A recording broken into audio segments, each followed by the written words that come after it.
Hello Internet, I'm Dan. And I'm Chaz, and this is Wine is Serious Business, episode 264. Here with the monkey bags again. So Yes.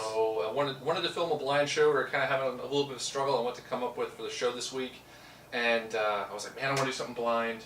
So what I put together is these are all 2012 Chardonnays from around the world. Okay. And a single blind for me. My wonderful girlfriend was kind enough to bag up the wines for us, so we just just get into it. Yeah, You say you want to start with a rinse, right? yeah. So Okay, these good. glasses might be a little dirty, so Sure. Well, we'll drink that dirt. drink it. Tastes like Chardonnay.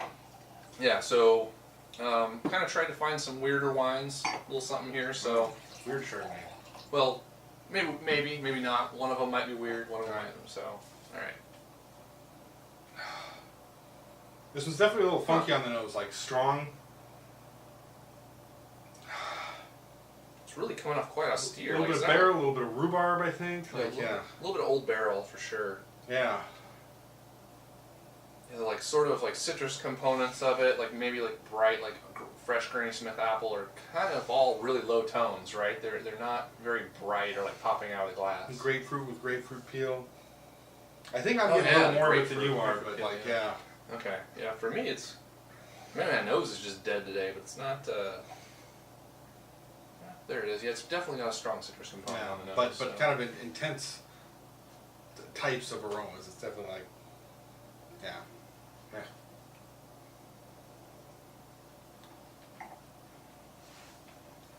You draw the nose is all right, not entirely appealing.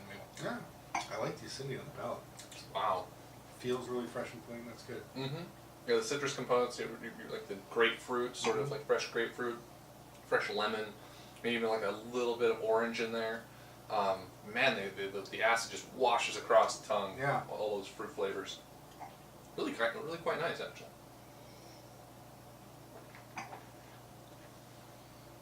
Yeah, just nice bites of like pear fruit. I think like nicely ripe, not overripe, but not underripe either. So it's like good flavor to the fruit. Mm-hmm. All that citrus stuff really backing it up. A little bit of that, grapefruit peel in the background and a little structure on the center of the palate. Lasts quite a while too, I think. Yeah. It does, and there's like the it's really neat the way that the citrus components for me come in the finish, and there's like also it's like I just bit into like a ripe Granny Smith apple. Like there's that tartness or that tart edge that there is on that apple or on that style of apple. But really that combination with the citrus is really quite nice on the palate. Yeah, definitely a lighter wine. Like it's not coming off too well. Alcohol is pretty low, like probably in the 13 range or 13.5 range somewhere. But it's really light, really fresh, really easy to drink. Yeah. So.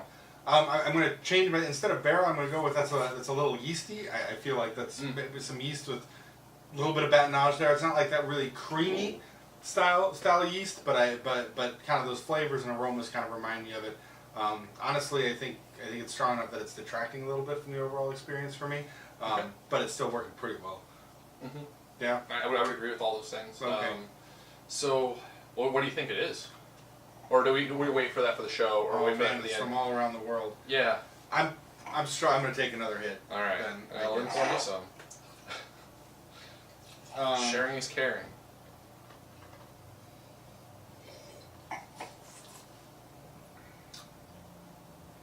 Flavors in the nice spice. I feel like I've had wines like this from Oregon, so that's what I'm leaning towards right now, having tasted only one of them. Okay. So solid 89 point wine for you. I'm gonna say 89, 90 points. I mean, I like it. Okay, or like 88, 89 I would points. say 87 for me. It's a little, like I said, those yeast flavors are a little distracting, and I'm getting the nose a little more intense, which also, while not a complete shutdown, isn't working as well for me as something in that range would. So. I like the way the flavors work in the finish. So Good, a little bit of contrast. Yep. All right. So second one, I guess I should finish. I'll do my rinse. Yeah, 88 plus Jeez, on that. they did not skimp on the glass for this one. That's for sure. Yeah. This is definitely a heavier bottle. That means it's better, right? Oh, is this corked? I wouldn't say that yet. And I don't know. That was just a rinse, maybe. Okay. You left it. Well, we'll try it out. Yeah, we'll find out. God, Find out now. All right. Too embarrassed on the camera. We'll just take this down. Yeah. We'll dump these in the sink. That sucks. God damn it. That's okay. We got a two bottle blind show. Yep. All right, we're back. Disqualifying cork wine number 2. That's tragic, but it happens. And like I said, I'm glad we discovered it before the reveal. Yeah. So this would have been wine number 3. A very rinse. Oh shit. A very sizable rinse. Yeah.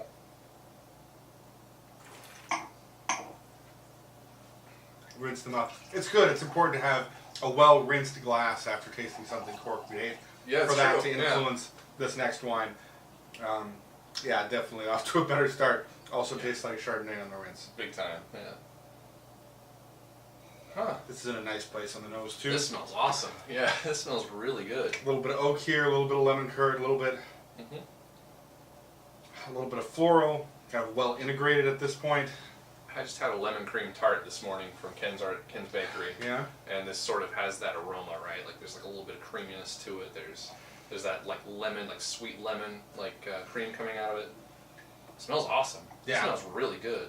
A little bit of herbal character, good complexity to it as well. Man, and I feel like both of these have pretty complex noses.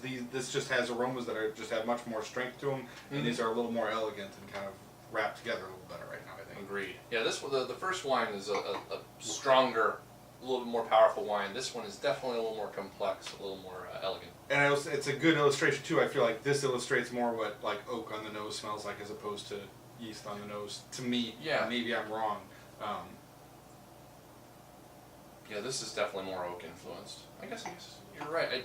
I don't typically pick up like yeasty characters in wines, right? Like it's harder for me. So I can kind of see now, like I'll have to go back and try them, but I can kind of see where you're going with that. This rocks.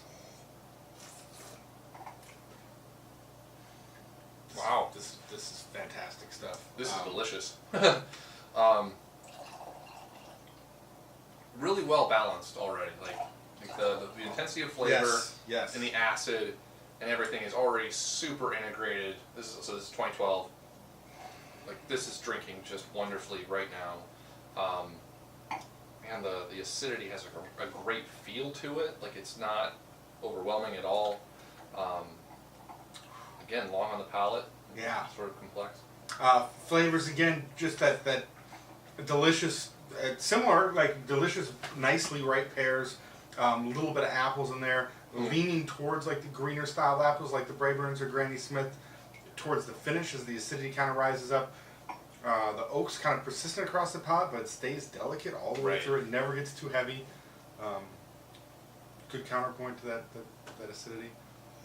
Yeah, like white pear. Really like ripe, delicious apples, and then maybe like even just a touch of like stone fruit, but not peach. Like just a little bit of that in the finish. Yeah. I just got like it. It's like that sourness kind of in the finish. Man, this is So apricot or something, man. Yeah, apricot, like something like that. This is really good wine. So this 88, 89 points for me. This is somewhere in like the 91 point range for me. 90 points. I mean, it's complex. Like I'm sure there's something out there I know what these wines are. I think at this point, I know this producer produces a lot of wines that are a higher caliber than this. This? Yeah. Yeah. But this is. Yeah, this is rocking right now. That said, and I'm gonna give it 91 plus. I'm feeling really good about it, and it's to the point where like, what would make it more exciting? I like say 91 points too. Yeah, like no, what the heck? I'll go again. 92. I'm gonna take it there. Wow. I'm really Awesome. feeling good about this, and like there's just not coming up short. It's kind of like light and fresh. There's a good sense of depth. You can drink it over a length of time. I've also had Oregon wines that taste similar, so I'm in a real pickle right now. And these could be from anywhere in the world, right? We could have Chinese Chardonnay right here. We could, yeah. From your previous comment, I'm going to guess that that's not Chinese. I'm going to taste this one again. Well, it's the central People's or the Republic of China's government wine. And they have multiple tiers above that. Yeah, they probably Now, do. whether or not they taste better is the thing. Who knows? So. They're certainly more expensive. Mm-hmm. I gotta go back, yeah.